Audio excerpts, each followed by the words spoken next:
Breaking news చూస్తున్నాం. SIT విచారణకు మాజీ ఎంపీ సంతోష్ రావు హాజరయ్యారు. జూబ్లీహిల్స్ ఏసీపీ కార్యాలయంలో సిట్ విచారణ కొనసాగుతుంది.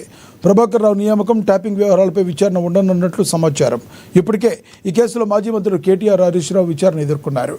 ఇప్పుడు సంతోష్ రావు వంతు రావడంతో రాజకీయ వర్గాల్లో ఆసక్తి నెలకొంది.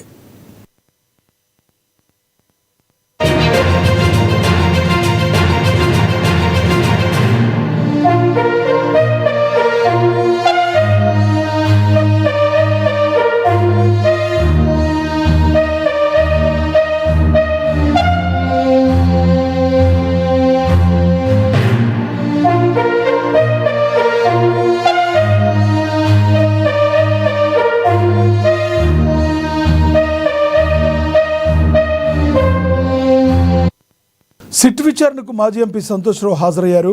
జూబ్లీహిల్స్ ఏసీపీ కార్యాలయంలో సిట్ విచారణ కొనసాగనుంది. ప్రభాకర్ రావు నియామకం, ట్యాపింగ్ వ్యవహారాలపై విచారణ ఉండనున్నట్లుగా సమాచారం.